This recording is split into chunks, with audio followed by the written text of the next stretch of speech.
Assalamualaikum warahmatullahi wabarakatuh. Halo siswa semuanya, selamat datang kembali di kelas sejarah. Pada video kali ini, kita akan mempelajari mengenai sejarah Kerajaan Tarumanegara. Seperti apakah sejarah Kerajaan Tarumanegara itu? Mari langsung saja kita masuk kepada pembahasannya. Siswa sekalian, kita masih melanjutkan materi kita mengenai kerajaan-kerajaan bercorak Hindu-Buddha di Indonesia. Adapun di video sebelumnya, kita sudah mempelajari mengenai kerajaan Kutai. Nah, selanjutnya, pada kali ini kita akan mempelajari kerajaan Tarumanegara. Ada satu hal yang menarik dari kerajaan Tarumanegara ini, yaitu untuk pertama kalinya diperkenalkan suatu istilah, yaitu istilah negara untuk menyebutkan nama sebuah kerajaan. Jadi istilah negara atau kata negara ini masih dipergunakan pada masa sekarang ini untuk menyebutkan nama pemerintahan suatu negara. Dan pada masa dahulu, istilah negara ini seringkali dipakai oleh masyarakat di kerajaan, seperti ini ada nama Kerajaan Tarumanegara, lalu kemudian ada nama raja dari kerajaan Kediri yaitu Kertanegara, ada Jayanegara. Lalu kemudian ada sebuah kitab yang terkenal pada masa kerajaan Majapahit yang ditulis oleh Empu Prapanca, yaitu nama kitabnya adalah Negara Kertagama. Jadi istilah negara itu pertama kali diperkenalkan atau dipergunakan pada masa kerajaan Tarumanegara ini. Ya, mari kita lihat apa arti atau makna dari kata negara tersebut. Arti nama Tarumanegara. Dari manakah nama Tarumanegara ini diambil? Lalu apa arti dari nama Tarumanegara itu sendiri? Terdapat dua versi mengenai apa itu pengertian dari kata Tarumanegara. Menurut versi yang pertama, nama Tarumanegara berasal dari dua kata, yaitu tarum dan negara. Tarum artinya adalah nama sungai yang pada masa sekarang ini dikenal dengan nama Sungai Citarum. Sedangkan negara adalah kerajaan atau negara. Jadi menurut versi yang pertama, kata asal nama kerajaan Tarumanegara ini berasal dari kata tarum, yaitu yang merujuk kepada nama sungai yang ada di Jawa Barat atau di Bogor yang lebih dikenal dengan nama Sungai Citarum. Sedangkan negara adalah kerajaan atau negara. Berarti Tarumanegara adalah suatu kerajaan yang terletak di tepi Sungai Citarum. Lalu menurut versi yang kedua, nama Tarumanegara diambil dari nama tanaman yang bernama tarum, yang berarti nila, yaitu tanaman yang dipakai untuk ramuan pewarna benang tenunan dan pengawet kain yang banyak sekali terdapat di tempat ini. Tanaman tarum tumbuh di sekitar Sungai Citarum. Selain untuk pengawet kain, tanaman ini merupakan komoditas ekspor dan merupakan devisa pemasukan terbesar bagi kerajaan Tarumanegara. Jadi menurut versi yang kedua ini, nama Tarumanegara berasal dari kata tarum yang memiliki arti nila. Jadi nila itu adalah sebuah tanaman yang dipakai untuk pewarna benang tenunan dan untuk mengawetkan kain yang banyak ditemukan di sekitar Sungai Citarum. Dan tumbuhan nila ini itu merupakan komoditas ekspor utama dan memberikan pemasukan terbesar bagi kerajaan Tarumanegara. Jadi itu adalah arti dari nama kerajaan Tarumanegara itu sendiri. Dan ini adalah contoh dari tumbuhan atau tanaman tarum itu. Tarum ini artinya adalah nila. Nila itu bisa juga disebut dengan ungu. Jadi dia dinamakan tarum atau ungu karena memang bunganya itu adalah berwarna ungu. Berfungsi sebagai untuk pewarna benang dan juga sebagai pengawet pakaian. Lanjutkan, yaitu sejarah berdirinya kerajaan Tarumanegara. Bagaimanakah sejarah berdirinya dari kerajaan Tarumanegara itu sendiri? Tidaklah banyak sumber yang menceritakan mengenai bagaimana proses berdirinya kerajaan Tarumanegara. Tidak ada satupun prasasti yang secara jelas, secara pasti menyebutkan bagaimana proses berdirinya kerajaan Tarumanegara. Namun ada sebuah naskah yang banyak beredar atau berkembang di masyarakat, yaitu nama naskahnya adalah naskah Wangsakerta. Di dalam naskah tersebut berisi mengenai sejarah-sejarah raja-raja di Jawa. Akan tetapi, para ahli sejarah itu meragukan akan kebenaran dari naskah Wangsakerta tersebut. Jadi, naskah Wangsakerta tidak bisa dijadikan sebagai rujukan utama untuk menggali informasi mengenai sejarah suatu kerajaan tersebut. Tapi coba saja kita ulas di sini apa isi dari naskah Wangsakerta tersebut mengenai kerajaan Tarumanegara. Menurut naskah Wangsakerta, kerajaan Tarumanegara merupakan salah satu kerajaan tertua di Nusantara yang menguasai wilayah bagian barat Pulau Jawa sekitar tahun 400 Masehi hingga 700 Masehi. Kerajaan Tarumanegara merupakan salah satu kerajaan tertua di Pulau Jawa. Ya, dia tahun berdirinya itu adalah abad ke-5 hingga abad ke-7 atau tahun 400 Masehi hingga 700 Masehi. Apabila dilihat dari tahunnya, berarti ini diperkirakan sama atau sezaman dengan kerajaan Kutai yang ada di Kalimantan Timur. Kerajaan Tarumanegara dibangun oleh Raja Jaya Singawarman ketika memimpin pelarian keluarga kerajaan dan berhasil meloloskan diri dari musuh yang terus-menerus menyerang kerajaan Salakanagara di India yang telah runtuh akibat invasi Samudragupta dari kerajaan Magadha. Dari naskah Wangsakerta dapat kita peroleh informasi bahwasanya pendiri dari kerajaan Tarumanegara itu adalah Raja Jaya Singawarman. Sekaligus dia adalah raja pertama dari kerajaan Tarumanegara ini. Raja Jaya Singawarman ini dialah yang memimpin pelarian keluarga kerajaan. Pada mulanya dia adalah berasal dari kerajaan Salakanagara di India. Lalu karena terjadi peperangan terus-menerus, kerajaannya diserang secara terus-menerus oleh Raja Samudragupta dari kerajaan Magadha. Akhirnya dia berhasil memimpin pelarian keluarga kerajaan dan sampai di Jawa Barat.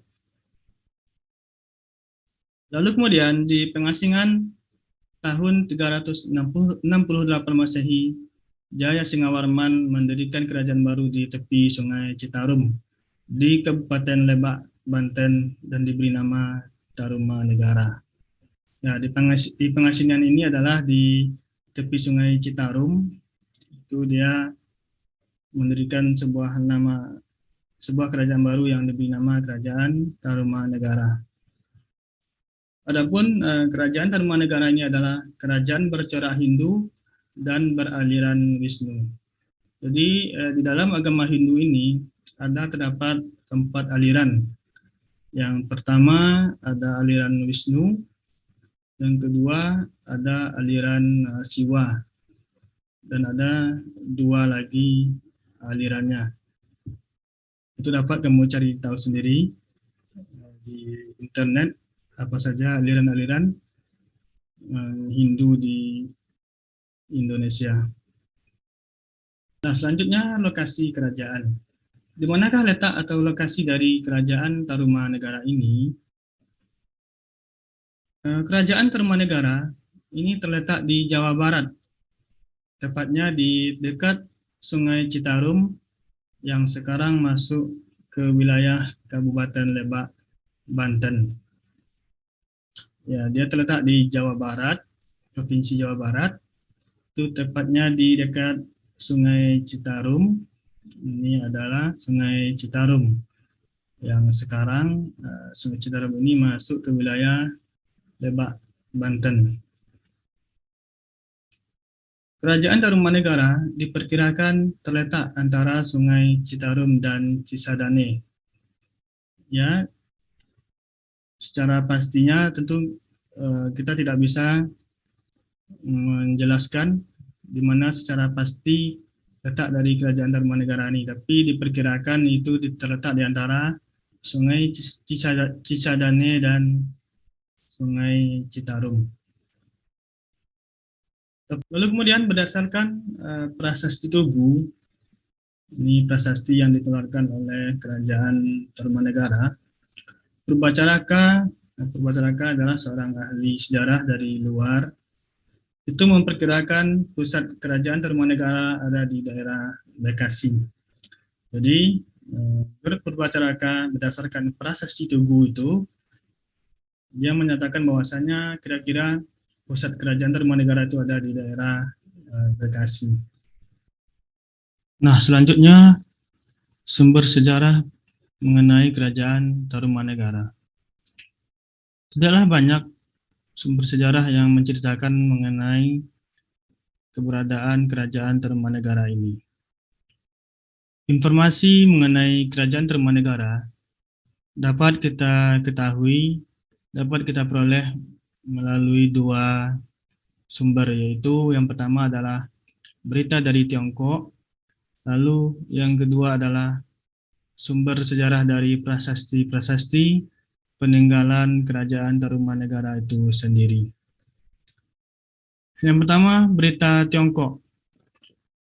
Catatan perjalanan seorang penjelajah Tiongkok itu bernama Fa Hien pada awal abad ke-5 Masehi.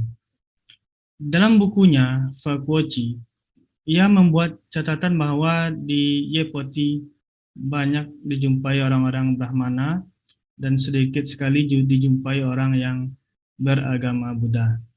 Menurut para ahli, yang dimaksud Yepoti adalah Yawadwipa atau Pulau Jawa atau Tarumanegara.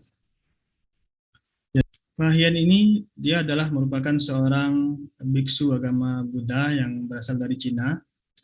Dia menulis sebuah buku yang berjudul Fa Kuoci. Di dalam bukunya ini dikisahkan bahwasanya Fa Hien melakukan perjalanan dari Cina menuju ke India untuk mengunjungi beberapa buah tempat suci agama Buddha yang ada di India. Lalu dalam perjalanannya kembali pulang, dia melewati sebuah daerah yang bernama Ceylon atau pada masa sekarang disebut dengan Sri Lanka. Di dalam bukunya tersebut, dia juga menceritakan pengalamannya tinggal di daerah yang bernama Yawadi. Yaitu ketika dia dari Ceylon menuju ke Cina, kapal yang dia tumpangi tersebut mengalami kerusakan dan terdampar di sebuah tempat yang bernama Yawadi. Dan oleh para ahli, Yawadi yang dimaksudkan di sini adalah Yawadwipa atau Pulau Jawa. Nah, apa pengalaman yang dia tulis selama berada di Yawadi, bahwasanya di daerah Yawadi itu banyak orang yang menganut agama Hindu dan sedikit sekali dijumpai orang yang beragama Buddha. Dan di samping itu masih ada juga orang-orang yang menganut agama kotor atau agama rusak. Ya, orang-orang yang menganut agama kotor atau rusak di sini yang dimaksud oleh Fahian ini adalah penduduk asli Indonesia yang masih menganut agama tradisional, yaitu kepercayaan kepada animisme dan dinamisme. Lalu sumber dari Cina yang kedua adalah catatan dari dinasti Sui yang menerangkan bahwa telah datang utusan dari Tolomo atau Taruma untuk menghadap kaisar di negeri Tiongkok pada tahun 528, 535, 630, dan 669. Sesudah itu, nama Tolomo tidak terdengar lagi. Jadi ada informasi dari catatan dinasti Sui bahwa telah datang utusan dari Tolomo. Jadi orang-orang Cina menyebut Taruma pada masa itu dengan sebutan Tolomo. Ini mungkin karena masalah logat saja, karena memang orang Cina itu kesulitan untuk menyebutkan R. Jadi dia sebut dengan Tolomo. Itu tahun 528, dan setelah tahun 669 tidak ada lagi terdengar kabar mengenai nama Tolomo ini. Jadi diperkirakan pada abad ke-7 atau 669 itu Tarumanegara mengalami keruntuhan karena tidak lagi terdengar kabar mengenai kerajaan tersebut. Kita lanjutkan. Ya, yang tadi adalah sumber sejarah dari berita Tiongkok. Lalu sumber sejarah yang kedua mengenai kerajaan Taruma adalah dari 7 prasasti peninggalan dari kerajaan Tarumanegara itu sendiri. Itu prasasti tersebut berhuruf Pallawa dan berbahasa Sanskerta. Nama-nama prasasti ini itu diberikan berdasarkan nama tempat ditemukannya prasasti tersebut. Adapun prasasti yang pertama adalah prasasti Tugu.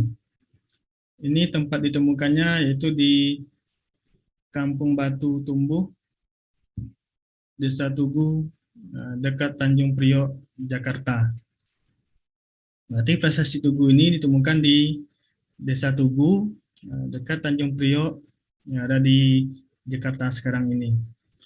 Prasasti ini merupakan prasasti terpanjang di antara 6 prasasti lainnya. Adapun isi prasasti itu adalah dulu kali yang bernama Cendrabaga telah digali oleh Maharaja yang mulia dan mempunyai lengan kencang dan kuat, yakni Raja Purnawarman, untuk mengalirkannya ke laut. Setelah kali ini sampai di istana kerajaan yang termasyhur, pada tahun ke-22 dari tahta yang mulia Raja Purnawarman, yang berkilau-kilauan karena kepandaian dan kebijaksanaannya, serta menjadi panji-panji dari segala raja. Maka sekarang beliau memerintahkan pula menggali kali yang permai dan berair jernih, Gomati namanya. Setelah kali itu mengalir di tengah-tengah tanah kediaman yang mulia Sang Pendeta Nenekda atau Sang Purnawarman, pekerjaan itu dimulai pada hari yang baik, tanggal 8 Paroh gelap bulan Palguna, dan selesai pada tanggal 13 Paroh terang bulan Chaitra. Jadi hanya dalam 21 hari saja. Sedangkan galian itu panjangnya adalah 6.122 busur atau tombak. Ini lebih kurang 11 km. Selamatan baginya dilakukan oleh Brahmana disertai persembahan 1.000 ekor sapi. Jadi ada beberapa hal yang menarik dari prasasti Tugu ini, yaitu yang pertama adalah disebutkannya dua buah nama sungai yang terkenal yang ada di India, yaitu sebuah sungai Chandrabhaga dan satu lagi adalah sungai Gomati. Diberikan nama sungai di Indonesia sama dengan nama sungai yang ada di India, yaitu sungai Chandrabhaga dan sungai Gomati. Lalu kemudian pada prasasti ini itu diinformasikan penggalian saluran yang diperintahkan oleh Raja Mulawarman itu dengan tujuan untuk mengendalikan banjir dan juga sebagai sarana irigasi untuk pertanian rakyat. Lalu pada prasasti ini sudah mulai ada diberikan penanggalan, meskipun penanggalan tersebut tidaklah pasti atau jelas. Di sini disebutkan ada bulan Palguna dan bulan Chaitra. Jadi kira-kira penggalian kali ini diperkirakan itu dilaksanakan dari bulan Februari hingga bulan April. Yaitu ketika di Jawa itu lagi terjadi musim penghujan. Dan penggalian kali ini hanya berlangsung selama 21 hari saja.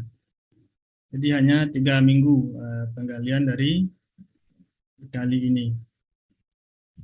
Galian itu panjangnya 6.122 busur atau tombak. Tombak ini merupakan satuan untuk mengukur tanah itu yang seringkali digunakan di Pulau Jawa, terutama di daerah Jawa bagian barat. Atau masyarakat Sunda apabila ingin mengukur tanah dia biasanya menggunakan busur atau tombak. Satu busur atau satu tombak ini itu diperkirakan panjangnya adalah 3,7 meter. Jadi apabila 6.122 busur atau tombak dibagi 3,7 meter, itu lebih kurang panjangnya adalah 11 km. Nah, keselamatan baginya atau kenduri dilakukan setelah penggalian parit atau kali itu selesai dengan mempersembahkan 1.000 ekor sapi kepada para Brahmana.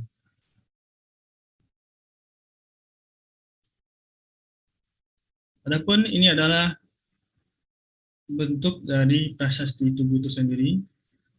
Dia tingginya itu mencapai 1 meter.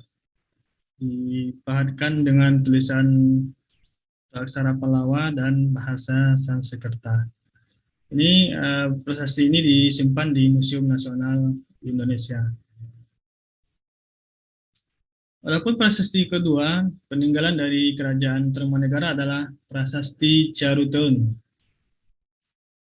Prasasti Charuton atau disebut juga dengan Prasasti Champa ini ditemukan di Kampung Muara, Desa Charuton Hilir, Cibung Bulang, Bogor. Jadi ditemukan di Desa Charuton di Bogor sesuai dengan nama tempat ditemukannya prasasti tersebut.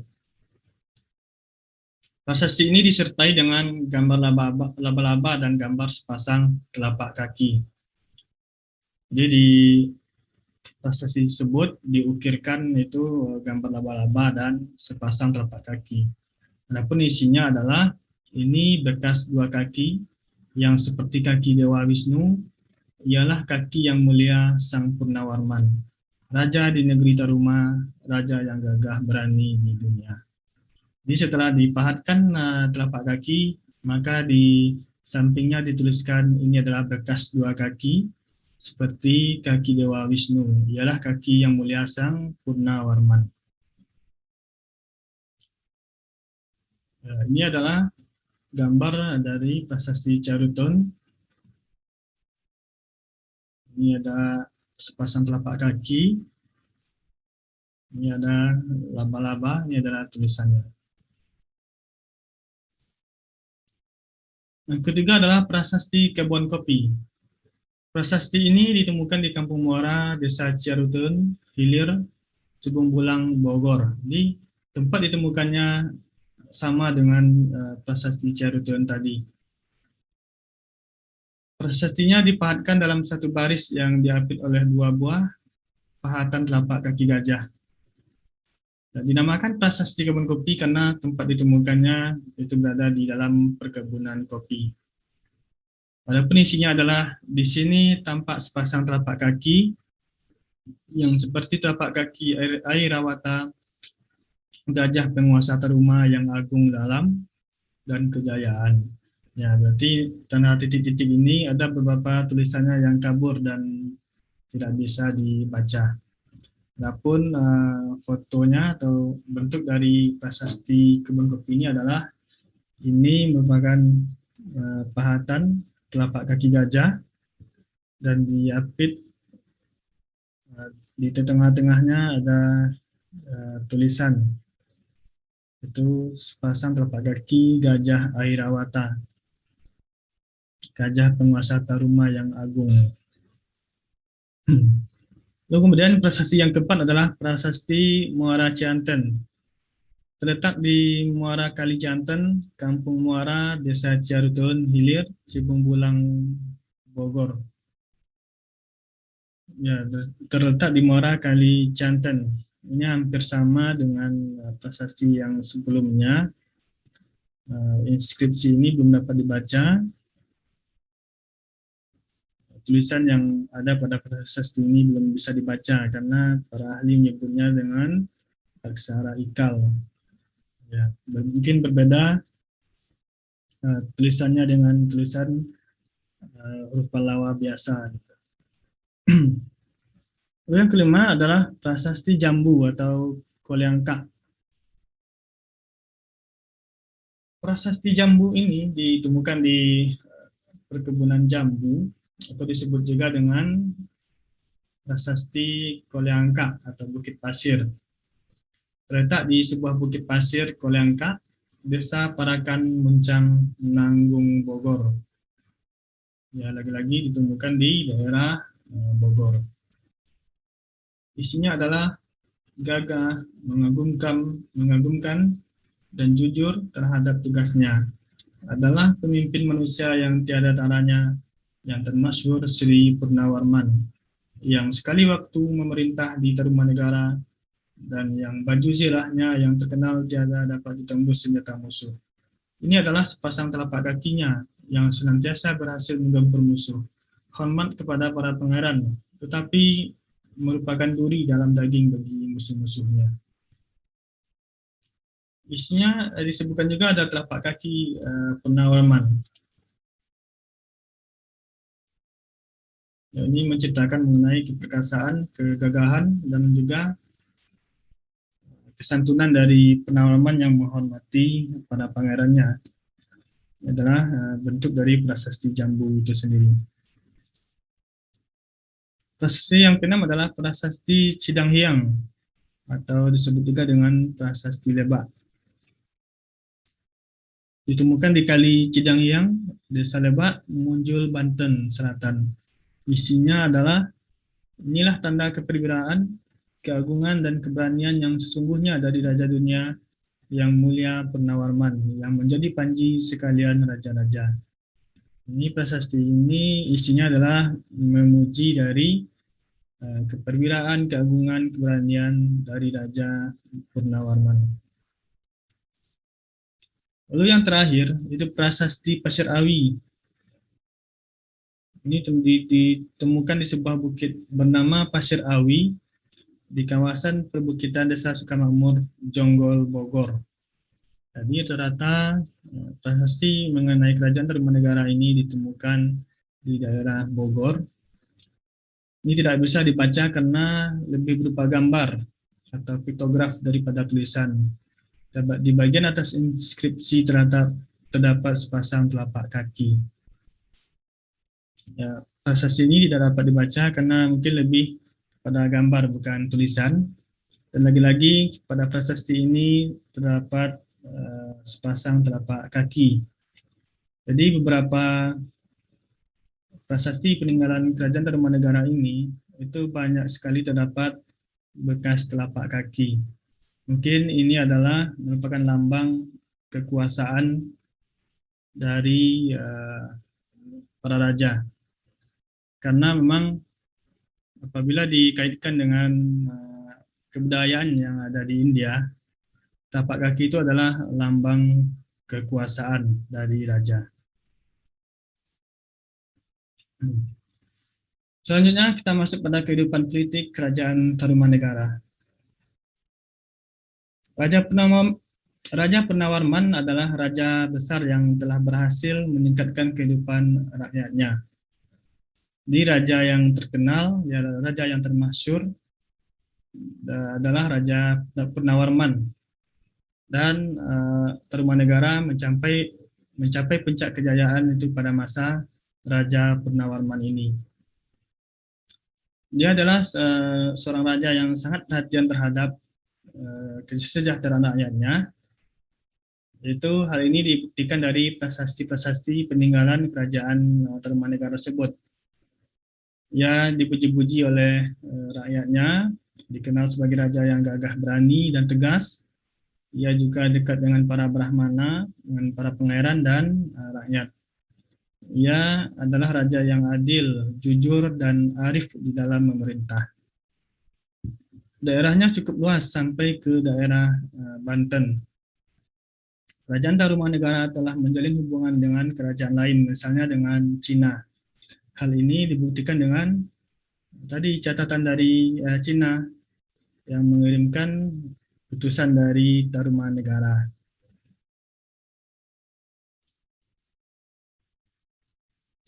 Dan bagaimana pula kehidupan keagamaan pada masa Kerajaan Tarumanegara? Sebagian besar masyarakat Tarumanegara ini memeluk agama Hindu, sedikit yang beragama Buddha, dan masih ada yang mempertahankan agama nenek moyang atau animisme. Ini berdasarkan pada tulisan dari Fahian tadi di dalam bukunya Fakuochi, bahwasanya di dalam bukunya tersebut dia menuliskan bahwasanya di Tarumanegara itu sebagian besar masyarakat memeluk agama Hindu. Hanya sedikit yang beragama Buddha dan masih ada yang mempertahankan atau menganut agama kotor tadi, agama yang rusak, itu agama nenek moyang atau animisme. Raja Purnawarman memeluk agama Hindu beraliran Wisnu. Dari mana kita mengetahui bahwasanya Raja Purnawarman memeluk agama Hindu beraliran Wisnu? Ini berdasarkan bukti pada prasasti Ciarutun, ada tapak kaki raja yang diibaratkan tapak kaki Dewa Wisnu.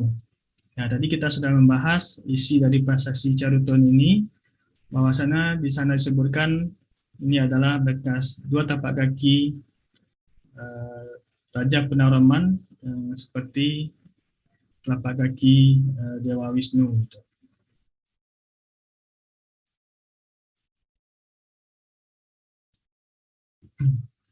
Lalu kehidupan ekonomi masyarakat Kerajaan Tarumanegara. Rakyat Tarumanegara hidup aman dan tentram. Pertanian merupakan mata pencaharian pokok. Hal tersebut terlihat dari usaha Raja Purnawarman untuk memajukan bidang pertanian, yaitu dengan memerintahkan pembangunan irigasi dengan cara menggali saluran sepanjang 6.112 tombak atau 12 km. Jadi pertanian merupakan mata pencaharian pokok dari rakyat atau masyarakat Tarumanegara. Hal tersebut karena usaha dari Raja Purnawarman tadi yang ingin memajukan pertanian, yaitu dengan menggali kali, menggali waduk, menggali saluran irigasi untuk mengembangkan pertanian masyarakatnya. Lalu selain bidang pertanian, rakyat Tarumanegara juga hidup dari sektor perdagangan. Karena kerajaan Tarumanegara menjalin hubungan dagang dengan India dan Cina. Sebagaimana sumber dari dinasti Tang, terjadi hubungan perdagangan dengan Jawa. Barang-barang yang diperdagangkan adalah kulit penyu, emas, perak, cula badak, dan gading gajah. Dituliskan pula bahwa penduduk daerah itu pandai membuat minuman keras yang terbuat dari bunga kelapa. Selain sektor pertanian, rakyat Tarumanegara juga hidup dari sektor perdagangan. Dan sektor perdagangannya itu sudah terjalin dengan India dan Cina. Adapun barang-barang yang diperdagangkan ketika itu adalah kulit penyu, emas, perak, cula badak, dan gading gajah. Nah, Bapak ada tugas buat kamu. Apa sih kegunaan dari kulit penyu, cula badak, dan gading gajah yang diperdagangkan oleh masyarakat pada masa itu? Lalu mereka juga pandai membuat minuman keras yang terbuat dari bunga kelapa, atau kita sering menyebutnya dengan tuak. Jadi minuman keras juga sudah diperdagangkan pada masa itu. Nah, lanjut, kehidupan budaya kerajaan Tarumanegara. Bagaimana pula kehidupan budaya kerajaan Tarumanegara? Masuknya pengaruh agama dan kebudayaan Hindu mempengaruhi kehidupan budaya kerajaan Tarumanegara. Pengaruh ini berupa sistem dewa-dewi, bahasa dan sastra, mitologi, dan upacara. Mitologi Hindu yang banyak ditemukan dalam prasasti-prasasti Tarumanegara adalah Airawata. Misalnya seperti yang terdapat pada prasasti Telapak Gajah. Gajah tunggangan Batara Indra itu dijadikan nama gajah perang milik Purnawarman. Bahkan bendera kerajaan Tarumanegara berlukiskan rangkaian bunga teratai di atas kepala gajah. Jadi memang masuknya agama dan kebudayaan Buddha itu memberikan pengaruh yang besar terhadap tatanan kehidupan masyarakatnya. Ya, ini melalui sistem kepercayaan, mengenal sistem dewa-dewi, bahasa dan sastra, itu ada bahasa Sanskerta dan tulisan Pallawa. Lalu ada mitologi dan upacara keagamaan. Tentunya di sini ada agama Hindu. Adapun mitologi itu adalah tadi di dalam prasasti terdapat pahatan atau bekas telapak kaki gajah yang lebih nama Airawata. Nah, Airawata ini adalah gajah tunggangan Batara Indra, itu raja perang dari agama Hindu. Gitu. Dijadikan nama gajah perang milik Raja Purnawarman. Yang terakhir adalah keruntuhan kerajaan Tarumanegara. Ada beberapa faktor yang menyebabkan runtuhnya kerajaan Tarumanegara ini. Setidaknya ada 3 faktor, yaitu yang pertama serangan dari kerajaan lain, dari kerajaan luar, pengalihan kekuasaan, dan kekosongan kepemimpinan. Faktor yang pertama yaitu kerajaan Tarumanegara runtuh akibat serangan dari kerajaan Sriwijaya. Jadi runtuh akibat serangan dari kerajaan lain, yaitu kerajaan Sriwijaya yang sedang berkembang di Palembang atau di Sumatera ketika itu. Informasi mengenai serangan Sriwijaya ini itu disebutkan di dalam prasasti Kota Kapur, bahwa pada tahun 686 Sriwijaya menghukum bumi Jawa karena tidak taat kepada Sriwijaya. Nah, Sriwijaya melakukan ekspansi ke Pulau Jawa karena dianggap kerajaan-kerajaan di Jawa ini tidak patuh terhadap kerajaan Sriwijaya. Termasuk nantinya ada kerajaan Tarumanegara dan ada kerajaan Kalingga yang terkena serangan dari kerajaan Sriwijaya. Lalu faktor yang kedua adalah bubar. Kerajaan Tarumanegara bubar setelah wafatnya Raja Linggawarman. Nah, Raja Linggawarman ini dia tidak memiliki anak laki-laki, melainkan 2 anak perempuan yang bernama Manasih dan Subakancana. Jadi di dalam sistem kerajaan itu bahwasanya tahta itu diwariskan oleh anak laki-laki, tapi dia nggak memiliki anak laki-laki, yang melainkan hanya 2 orang anak perempuan. Lalu pada tahun 669 Masehi, tahta Tarumanegara diwariskan kepada menantu Linggawarman, yakni Tarusbawa, yang tidak lain adalah suami Manasih.